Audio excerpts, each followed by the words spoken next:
बिस्मिल्लाहिर्रहमानिर्रहीम। अस्सलामुअलैकुम। आप देख रहे हैं नुमान खोखर यूट्यूब चैनल। किसी भी दोस्त को किसी भी शहर या गांव के मशहूर डॉन के बारे में मुकम्मल और दुरुस्त मालूमात हों और वो उस पर वीडियो बनवाना चाहे तो वो अपना व्हाट्सएप नंबर कमेंट में दे दें, मैं उनसे रब्ता कर लूँगा। तो आइए वीडियो शुरू करते हैं। समल वल्द खादिम हुसैन कोटला मुगलान तहसील जामपुर ज़िला राजनपुर के रहायशी थे और इनका ताल्लुक़ हमदानी बरादरी से था। समल वल्द खादिम हुसैन 3 भाई थे और इनकी 250 एकड़ ज़रई अराज़ी थी। इनकी कोई सरकारी नौकरी नहीं थी और ना ही तालीम थी। एक शरीफ ख़ानदान था और ज़रई अराज़ी से आमदन की वजह से ज़िंदगी अच्छी गुजर रही थी। समल वल्द खादिम हुसैन 3 भाइयों में से सबसे बड़ा था और अपनी ज़रई अराज़ी की देखभाल वो खुद करता था। इनका एक घर शहर में भी था लेकिन वो शहर में नहीं रहते थे। सन 1974 में एक ऐसा वाक़या हुआ जिसने समल की ज़िंदगी बदल दी। एक सीधा सादा इंसान जो अपनी फैमिली के साथ हंसी खुशी ज़िंदगी गुजार रहा था, जराइम की दुनिया का मुसाफिर बन गया। समल पर 50 से ज़ायद मुख्तलिफ नौयत के संगीन मुकदमात दर्ज हुए, जिसमें कत्ल, इक़दाम कत्ल, पुलिस मुकाबले, दहशतगर्दी, अगवा और भत्ताखोरी वगैरह के मुकदमात शामिल थे।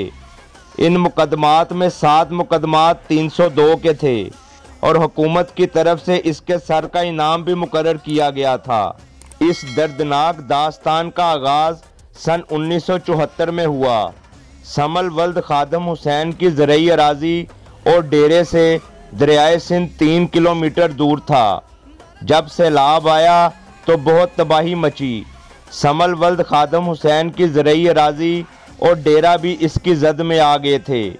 समल अपनी फैमिली के हमरा अपने शहर वाले घर मुंतकिल हो गया था। जब सैलाब का पानी सूखा तो वो वापस अपनी ज़मीनों पर आया तो उसकी ज़मीन पर बोसन ग्रुप ने कब्ज़ा कर लिया था। बोसन ग्रुप इलाके का एक ताकतवर और असर रसूख वाला ग्रुप था और पूरे इलाके में इनकी दहशत और खौफ था। कोई बंदा भी इनसे टक्कर नहीं लेता था।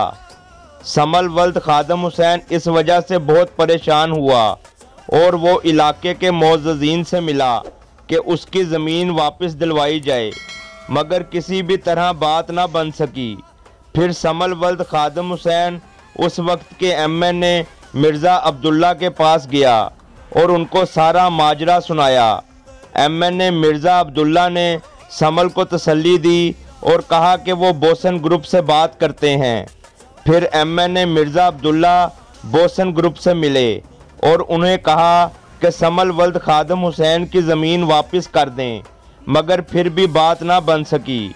एमएनए मिर्ज़ा अब्दुल्ला ने समल को कहा कि वो कानूनी रास्ता इख्तियार करे और कानून से मदद मांगे। तो समल वल्द खादिम हुसैन ने कानूनी तरीके से भी कोशिश की, मगर बोसन ग्रुप बहुत ताकतवर था। समल ने हर तरफ से कोशिश की कि उसकी ज़मीन वापस मिल जाए, मगर बदकिस्मती से ऐसा ना हो सका, जिसकी वजह से उसके दिल में नफ़रत और इंतकाम बढ़ता ही चला गया। फिर एक दिन समल वल्द खादिम हुसैन ने अपना शहर वाला घर बेचा और अपनी पूरी फैमिली को लेकर कहीं चला गया और किसी को भी ना बताया कि वो कहाँ जा रहा है। तकरीबन 8 माह बाद समल ने बोसन ग्रुप पर रात के वक्त अपने कुछ साथियों के हमरा हमला कर दिया, जिसके नतीजे में 2 बंदे कत्ल हुए और समल ने 7 बंदों को अगवा कर लिया। जाते जाते एक आदमी की टांग भी काट कर साथ ले गया। इस वाक़े से खौफ व हरास फैल गया और इस वक़ूए का पर्चा समल वल्द खादिम हुसैन पर दर्ज हुआ। पुलिस ने समल की गिरफ्तारी की बहुत कोशिश की, मगर वो गिरफ्तार ना हो सका और 7 बंदे भी बाज़याब ना हो सके। कुछ दिन बाद बोसन ग्रुप ने समल के एक कज़न को डेरा गाजी खान से अगवा कर लिया, जिसकी इतला समल को मिल गई। तकरीबन 11 दिन बाद समल ने बोसन ग्रुप के सरगना के वालिद को उनके घर से ही उठा लिया और उन्हें कहा कि मेरे कज़न और ज़मीन वापस कर दो, नहीं तो इन 8 बंदों को कत्ल कर दूंगा। बोसन ग्रुप के पहले ही 2 बंदे कत्ल हो चुके थे, लिहाजा बोसन ग्रुप ने इसी में आफियत समझी और ज़मीन पर से कब्ज़ा छोड़कर चले गए। समल ने वो ज़मीन खेती के लिए ठेके पर दे दी, क्योंकि वो खुद तो वापस आ नहीं सकता था। कुछ दिनों बाद समल ने बोसन ग्रुप के 8 बंदे भी छोड़ दिए।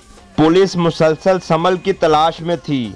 इसी दौरान मुखबरी के नतीजे में समल के 2 छोटे भाइयों को पुलिस ने डेरा गाजी खान से गिरफ्तार कर लिया। पुलिस समल के भाइयों को अदालत पेश करने ला रही थी कि समल ने पुलिस पर हमला कर दिया और इनमें शदीद फायरिंग हुई। फायरिंग के नतीजे में समल का एक साथी हलाक हुआ, जबकि 2 पुलिस एहलकार शहीद हुए और समल के एक छोटे भाई को भी गोली लगी। मगर फिर भी समल अपने दोनों भाइयों को पुलिस हिरासत से छुड़वा कर ले गया।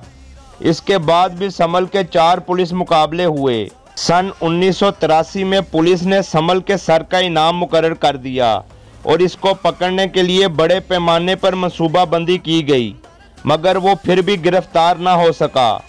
समल ने बड़े बड़े बिजनेसमैनों, जागीरदारों और सरमायादारों से भत्ता भी लेना शुरू कर दिया था। समल ने अपने इलाके में ऐलान करवाया कि अगर किसी की 1 रुपये की भी चोरी हुई तो वो इसका जिम्मेदार होगा। इलाके के लोगों ने समल को शेर कहना शुरू कर दिया और फिर वो समल से शेर बन गया। इनका डेरा कच्चे के जंगलों में होता था। समल ने पुलिस को वाज़िया तौर पर बता दिया था कि वो कच्चे के जंगलात में रहता है।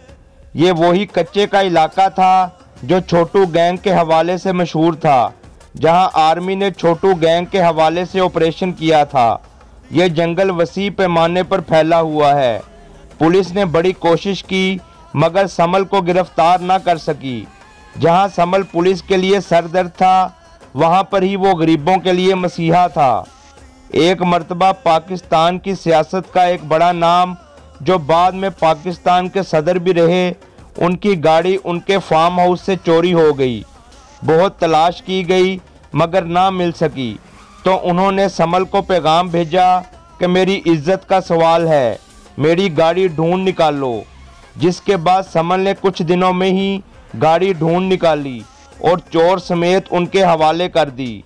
बाद में वो शख्सियत जब पाकिस्तान के सदर बने तो उन्होंने समल से कहा कि अपने आप को कानून के हवाले कर दो, मैं नेकी का बदला चुकाना चाहता हूँ।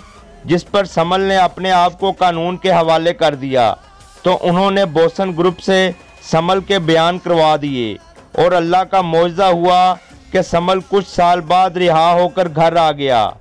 समल आजकल अपनी ज़िंदगी बड़ी सादा गुजार रहा है और हर वक्त अल्लाह के ज़िक्र में मशगूल रहता है। समल के 5 बेटे हैं जो ज़मींदारी से मुंसलिक हैं।